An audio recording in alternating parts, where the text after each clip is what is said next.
Punk Rock Jésus est un comics écrit et dessiné par Sean Murphy, publié en 2013 chez Urban Comics et par Vertigo. Dans notre société de consommation, les chaînes de télévision sont prêtes à tout pour faire de l'audience. Le concept d'une nouvelle émission de télé-réalité consiste à bouleverser l'éthique et la religion et à créer le premier clone humain, un clone de Jésus. Arrivé à l'âge adulte, Chris, le clone, devient le leader d'un groupe punk. Ayant pour thème la religion et la télé-réalité, on pourrait penser à un Truman Show version comics, or deux différences majeures sont présentes par rapport au film, les personnages sont conscients d'être filmés, ils doivent se conformer volontairement ou non aux souhaits de spectateurs.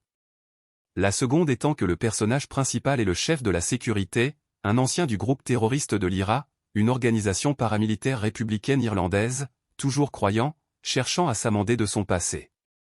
Si au départ il ne cherche qu'à protéger Chris, une relation père-fils va naître, changeant sa mission de garde du corps du néo-messie à celle d'un père ordinaire.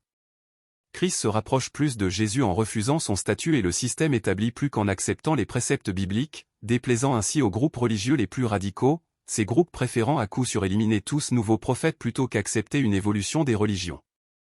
Pour en finir avec les personnages, le PDG de l'émission n'est là que pour faire fructifier ses investissements, n'hésitant pas à la manipulation de son entourage, en particulier celle de la mère, castée, opérée, droguée, qui elle, se questionne sur le fait d'être un bon parent pour Chris. Les dessins en noir et blanc sont variés, s'adaptent parfaitement au contexte dans lesquels se trouvent les personnages, par moments vifs se concentrant sur l'action, et d'autres sont détaillés quand il s'agit d'instants suspendus. À la première lecture, on peut s'arrêter sur un brûlot religieux et médiatique pointant leurs travers. L'immobilisme est le prétexte pour commettre des exactions de la première, le sensationnalisme pour retenir l'attention et engendrer de gains pour la seconde. Mais ça serait une vision incomplète de l'œuvre bien plus humaine de par les envies, les objectifs et les moyens mis en place pour les atteindre, quitte à faire des concessions des personnages.